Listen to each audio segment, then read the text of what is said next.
할렐루야. 사랑하는 열린문교회 성도 여러분, 지난밤도 주님 주신 은혜와 평강 가운데 단잠 주무셨습니까? 아침을 깨우는 말씀, 목요일 이 아침에 주님께서 우리에게 주시는 말씀은 역대하 16장 1절로 14절까지의 말씀입니다. 오늘 본문을 통해서도 하나님께서 오늘뿐만 아니라 우리의 평생의 삶 가운데 하나님 말씀에 의한 기준과 성경적 세계관을 온전히 세워주시는 그런 시간이 되기를 원합니다. 오늘 본문에 대하여 매일 성경의 해설자는 잃어버린 처음 마음이라는 제목을 붙여보았는데요. 잃어버린 처음 마음, 결국에는 오늘 이 본문에서 어떠한 일이 일어날지에 대해서 우리에게 이미 보여주는 제목과 같은 것 같습니다. 결국에는 오늘 말씀은 요 며칠 동안 함께 보았던 아사왕의 말년을 기록하고 있는데요.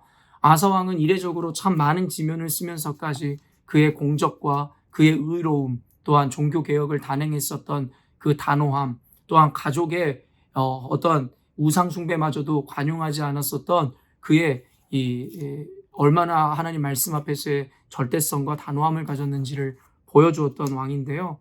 근데 참으로 안타깝게도 오늘은 제목이 시사하는 바와 같이 결국에는 그의 신실함을 끝까지 지켜내지 못하고 그의 말년에 결국에는 하나님을 떠나 하나님을 배교하고 결국엔 하나님의 뜻을 불순종하는 모습들로 채워놓고 있습니다.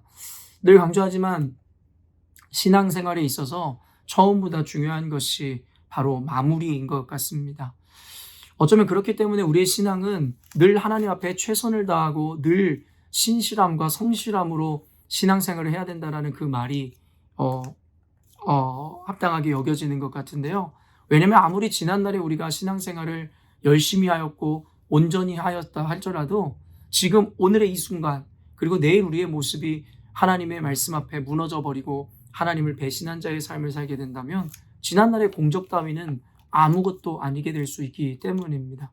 도리어 그럴 바에는 예수 그리스도의 우편에 달려 죽었던 강도처럼 결국엔 그 마지막을 하나님 앞에 온전히 회개하고 믿음을 고백함으로 구원을 얻는 것이 사실 훨씬 복된 삶이라 할 수 있겠죠. 그렇다고 해서 결코 여러분들에게 오늘은 최선을 다하지 않아도 되니까 마지막 날에만 열심히 신앙생활 하라 라는 이야기를 교훈하는 것이 아니란 것쯤은 여러분도 아실 거라 생각이 됩니다.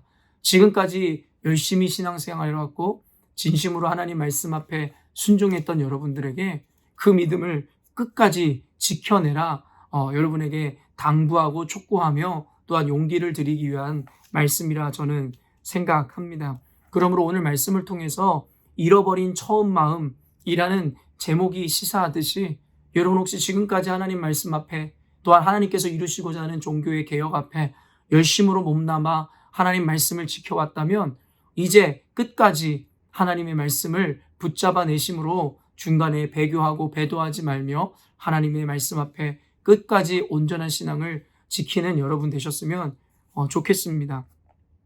결국에는 어제까지만 해도 아사왕은 하나님 말씀 앞에 순종하고 종교의 개혁을 이뤄내므로 하나님께서 그의 삶 가운데 전쟁이 없는 인생을 허락하셨는데 이제는 그의 말년에 결국에는 하나님 앞에서의 그 신실한 믿음을 지켜내지 못함으로 결국에는 멸망을 자초하는 모양을 보여주고 있습니다. 2절 말씀에 아사가 여호와의 전 곳간과 왕궁 곳간에 은금을 내어다가 다메섹에 사는 아람 왕 베나닷에게 보내어 이르되 내 아버지와 당신의 아버지 사이에와 같이 나와 당신 사이에 약조하자. 내가 당신에게 은금을 보내노니 와서 이스라엘 왕 바하사와 세운 약조를 깨트려 그가 나를 떠나게 하라 하매. 여러분 어떤 장면을 그리고 있어요? 결국에는 하나님 말씀을 평생 신실하게 지켰던 아사가 결국에는 말년에 하나님의 말씀에 불순종하는 모습을 보여주므로 하나님 여호와를 의지하지 못하여 결국에는 하나님이 금하셨던 이방과 함께 동맹을 맺어 그의 대적을 몰아내는 장면을 보여주고 있더라는 것입니다. 결국에는 아람 왕 베나닷에게 가서 은과 금을 그에게 바치면서 결국에는 함께 동맹을 맺어 결국엔 그의 대적이었던 북이스라엘을 결국에는 몰아내게 하자 이야기하고 그것을 감행하는 것을 보여주고 있다는 것입니다. 여러분 이방 하나님을 알지 못하는 이들과 동맹하지 말라는 메시지는 이사야서부터 시작해서 계속해서 우리들에게 전해주었던 말씀임을 여러분도 알고 계실 것입니다. 그러나 늘 지적하듯이 성경에서는 우리들에게 인생의 실패의 이유, 그리고 하나님의 엄중한 말씀, 지속적으로 하나님께서 우리에게 보여주시고 또한 그에 따른 결과를 나타내 주시지만, 결국에는 지금의 현대의 그리스도인들과 같이 이스라엘 백성도 그의 선조들과 조상들이 경험했었던 하나님의 그 심판과 하나님의 엄중한 그의 태도 앞에서도 배우는 것 없이 늘 무너져 똑같은 죄를 반복하더라는 것이에요. 결국에는 아사왕마저도 그의 조상들의 실수를 반복하는 것을 보여주더라는 것이죠. 이것은 단순히 이방인과 동맹했다라는 것에서 의미를 찾는 것이 아니라 그들은 하나님을 철저하게 의지하지 못하고 눈앞에 펼쳐진 환경과 상황 앞에 결국에는 하나님의 말씀을 어기게 되는 것, 바로 하나님을 절대적으로 신뢰하지 못하는 모습을 보여준다라고 성경은 우리에게 계속해서 이야기하는 것입니다. 그래서 7절에 그때의 선견자 하나니가 유다왕 아사에게 나와서 그에게 이르되 왕이 아람 왕을 의지하고 왕의 하나님 여호와를 의지하지 아니하였으므로 아람 왕의 군대가 왕의 손에서 벗어났나이다. 8절에 굿수 사람과 룹 사람의 군대가 크지 아니하며 말과 병거가 심히 많지 아니하더이까. 그러나 왕이 여호와를 의지하였으므로 여호와께서 왕의 손에 넘기셨나이다. 그러나 9절에 여호와의 눈은 온 땅을 두루 감찰하사 전심으로 자기에게 향하는 자들을 위하여 능력을 베푸시나니 이 일은 왕이 망령되이 행하였은즉 이후부터는 왕에게 전쟁이 있으리이다 하매, 결국에는 선견자 하나니가 와서 유다왕 아사의 잘못과 그의 실책을 지적하고 그에게 하나님의 엄중한 심판을 예고하게 되더라는 것입니다. 결국엔 하나님께서는 아사왕의 잘못이 무엇이었는지에 대해서 분명히 밝히지 않습니까? 결국에는 구수 사람들, 그저께 말씀이었죠. 100만이 넘는 그 군대 앞에서 분명히 불리하고 절대적으로 불리한 상황 가운데서도 하나님을 의지했던 아사왕과 유다 군대에게 하나님께서 어떠한 승리를 주셨는지 그가 경험했음에도 불구하고 결국엔 그의 경험마저도 그에게 하나의 안전장치가 되지 못함으로 그는 교만하여져서 하나님의 말씀을 떠나게 되었음에 대해서 하나니가 지적하게 되더라는 것입니다. 그의 승리는 하나님에 의한 승리였지 군대의 승리가 아니었음에 대해서 다시 한번 이야기하고 있더라는 것이죠. 결국엔 하나님께서는 이스라엘의 악한 왕들에게도 늘 선견자를 통해서 이와 같이 경고의 메시지와 함께 그들의 잘못에 대해서 지적을 해 주시더라는 것이에요. 이 의미가 무엇이에요? 다시금 기회를 주더라는 것입니다. 시대를 보면 선지자를 통하여 선견자를 통하여 또한 사도들과 제자들을 통하여 이 시대는 목회자를 통하여 하나님은 말씀하십니다. 악한 세상 가운데 하나님의 말씀을 온전히 순종하지 못하는 이들에게 하나님이 보낸 종들을 통하여 결국엔 그들에게 경고하고 그들에게 주어질 심판에 대해서 예언하게 하시지요. 그러나 중요한 것은 무엇입니까? 하나님이 기회를 주심에도 불구하고 인간은 완악함으로 그들의 마음을 닫아버리고 스스로의 심지어는 기준을 통하여 하나님의 말씀보다는 자신이 옳다 여김으로 그에 반한 악한 반응을 일으키더라는 것입니다. 단순히 이 장면은 바로 어제 말씀만 해도 선지자 오뎃의 아들 아사랴를 통해서 하나님이 말씀하실 때에 그 똑같은 왕인 아사왕은 그 말씀을 듣고 순종하지요. 그러나 오늘 하루 만에, 물론 말씀에 의해서 구분되어진 이 하루 만에 오늘 말씀에서는 아사왕에게 여러분 어때요? 똑같은 선견자가 와서 하나님의 말씀을 전하지만 결국엔 어제는 그 말씀에 순종했던 아사가 오늘은 선견자 하나님의 말을 무시하더라는 것이에요. 이것이 바로 인간의 악함이고 교만함이죠. 그래서 아사왕이 어떻게 반응합니까? 10절에 아사가 노하여 선견자를 옥에 가두었으니 이는 그의 말에 크게 노하였음이며 그때의 아사가 또 백성 중에서 몇 사람을 학대하였더라. 하나님의 말씀을 증거하였던 이 하나니가 그의 마음에 맞지 않으므로 결국에는 노하고 분노하여 그를 감옥에 가두고 백성 중에 몇 사람을 학대했다라는 거예요. 그 마음이 얼마나 악하고 지금 분노에 차게 되었는지, 그리고 그 분노와 악함의 근거가 하나님의 말씀이었다라는 거예요. 하나님의 전해진 말씀을 온전히 받아내지 못함으로 결국에는 스데반 집사가 순교의 장면에서 했던 것과 같이 하나님의 말씀을 그저 증거했을 뿐인데, 그를 죽이려고 했던 돌을 든 무리들은 귀를 막고 소리를 지르면서 하나님의 말씀을 전하던 스데반 집사를 돌로 쳐 죽였듯이, 결국엔 오늘의 아사 왕도 결국에는 하나님의 선견자 하나님의 말씀을 듣고도 깨닫지 못함으로 도리어 분노하고 그를 옥에 가뒀을 뿐만 아니라 백성 중에 몇 사람을 학대하였노라는 기록을 남기게 되더라는 것입니다. 어쩌면 저와 여러분이 오늘날에 하나님의 말씀을 통하여, 목회자를 통하여, 선지자들을 통하여 하시는 말씀에 대하여 이와 같은 반응으로 일관하고 계시지는 않는지에 대해서 우리 스스로를 돌아봐야 될 것 같습니다. 하나님의 말씀이 내 마음에 맞고 부합되는지 합당한지를 따지는 것이 아닙니다. 우리는 하나님의 말씀에 그저 순종해야 할 뿐입니다. 비록 내 마음과 내 감정과 생각이 동의가 되지 않는다 할지라도 말입니다.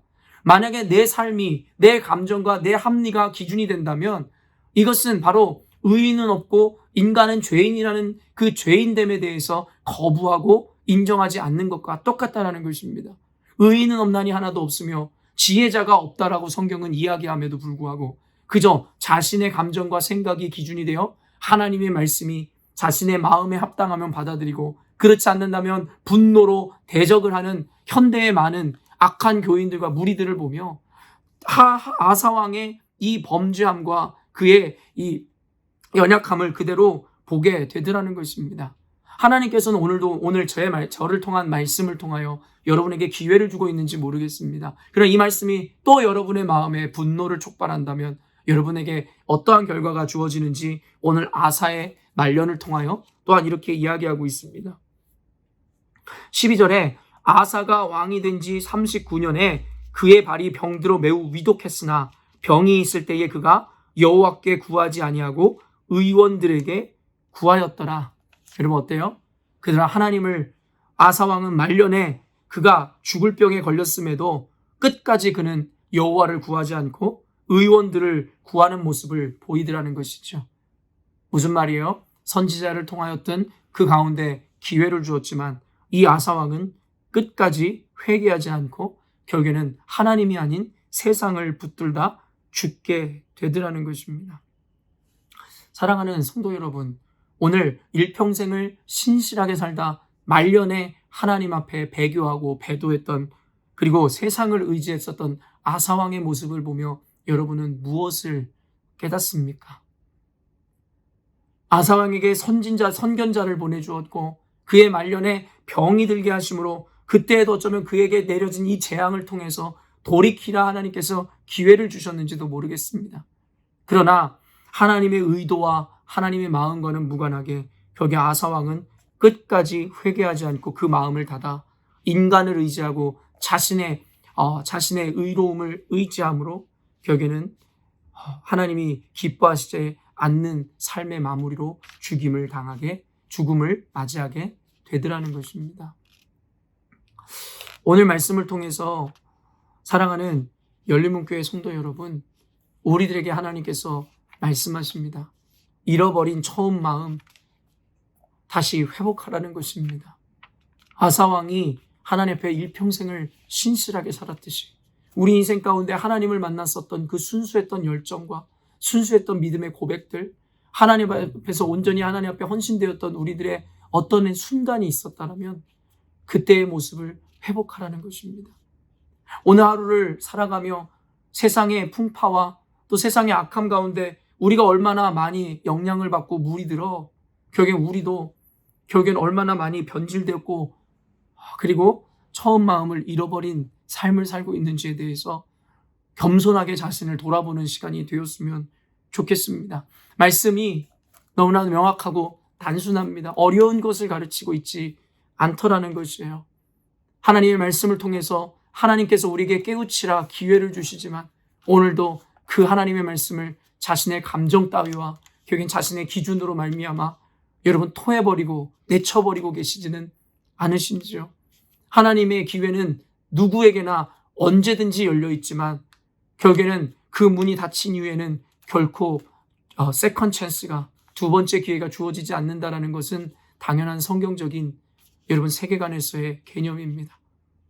오늘 여러분들에게 주어지는 이 말씀을 통해서 지금이라도 돌이켜 하나님 앞에 회개함으로, 결국엔 지금까지 혹시 죄인으로 살았다 손치더라도 하나님 앞에 의로운 믿음의 고백과 순종함을 통하여 결국에는 말년이라도 아니면 남은 우리의 인생이라도 하나님 앞에 칭찬 듣는 삶으로 마무리해 나가야 할 줄로 믿습니다. 우리 열린문교회뿐만 아니라 이 영상을 보는 모든 그리스도인들 여러분, 하나님을 만났던 그 순수했던 믿음, 하나님 앞에 여러분의 생명도 드리고자 했었던 그 순간에 순전했던 믿음을 회복하십시오.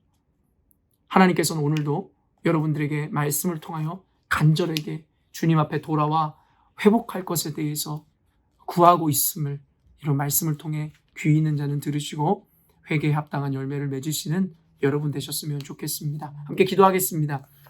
하나님 아버지, 오늘 말씀을 통하여 평생을 신실하게 살았던 아사왕의 말년이 끔찍하게 하나님을 배신하고 세상을 의지하는 모습으로 마무리되어 가는 것을 보며 저 또한도 하나님, 주님 앞에 이 신실함과 하나님 말씀의 절대성을 붙잡고 있는 이 믿음을 끝까지 하나님 지켜야 함에 대한 아버지의 경각심으로 받아들이게 됩니다.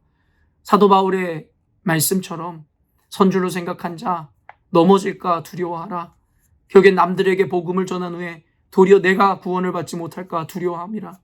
결국에는 두렵고 떨림으로 끝까지 구원을 이루라 했던 사도 바울의 가르침과 이야기들을 기억해 보게 됩니다. 하나님, 오늘도 우리로 하여금 겸손하게 하시고 우리의 신앙의 연륜이나 자신의 포지션을 자랑하지 않게 하여 주시고 오직 주님 앞에 오늘도 겸손함으로 오직 말씀에만 순종함으로 스스로의 의의를 나타내지 않게 하여 주시고 스스로의 기준으로 말씀을 재단하지 않게 하여 주시고 말씀의 판단자가 아니라 준행자로서의 삶을 살아낼 수 있도록 도와주시옵소서. 오직 하나님의 주권과 섭리, 주도권을 인정함으로 하나님의 말씀에 순종한 자들에게 세상이 줄 수 없는 참평함과 기쁨과 자유함과 위로를 주실 줄로 믿습니다. 오늘도 하나님 말씀 앞에 철저히 순종함으로 우리 스스로를 돌아보는 하루를 허락하여 주시옵소서. 감사드리며 예수님의 이름으로 기도합니다. 아멘. 사랑하는 열린문교회 성도 여러분, 오늘도 주님께서 우리 인생에 두 번 다시 없을 아름다운 하루를 허락하여 주셨습니다. 최고의 가치로운 삶으로 하나님께서 주신 이 최고의 하루를 하나님께는 영광이요 여러분 인생 가운데는 풍성한 복을 받아 누리는 그러한 하루로 만드시기를 바랍니다. 그리고 그러한 하루가 되는 것에서는 여러분의 어떠한 것과 여러분의 삶의 기준이 아닌 오직 하나님 말씀에 순종한 자들의 삶이야말로 그러한 완벽한 삶이며 완벽한 순종임을 깨달아 알므로 오늘 하루도 하나님께 온전히 영광 돌리셨으면 좋겠습니다. 아침을 깨우는 말씀은 내일 아침에 또 만나도록 하겠습니다.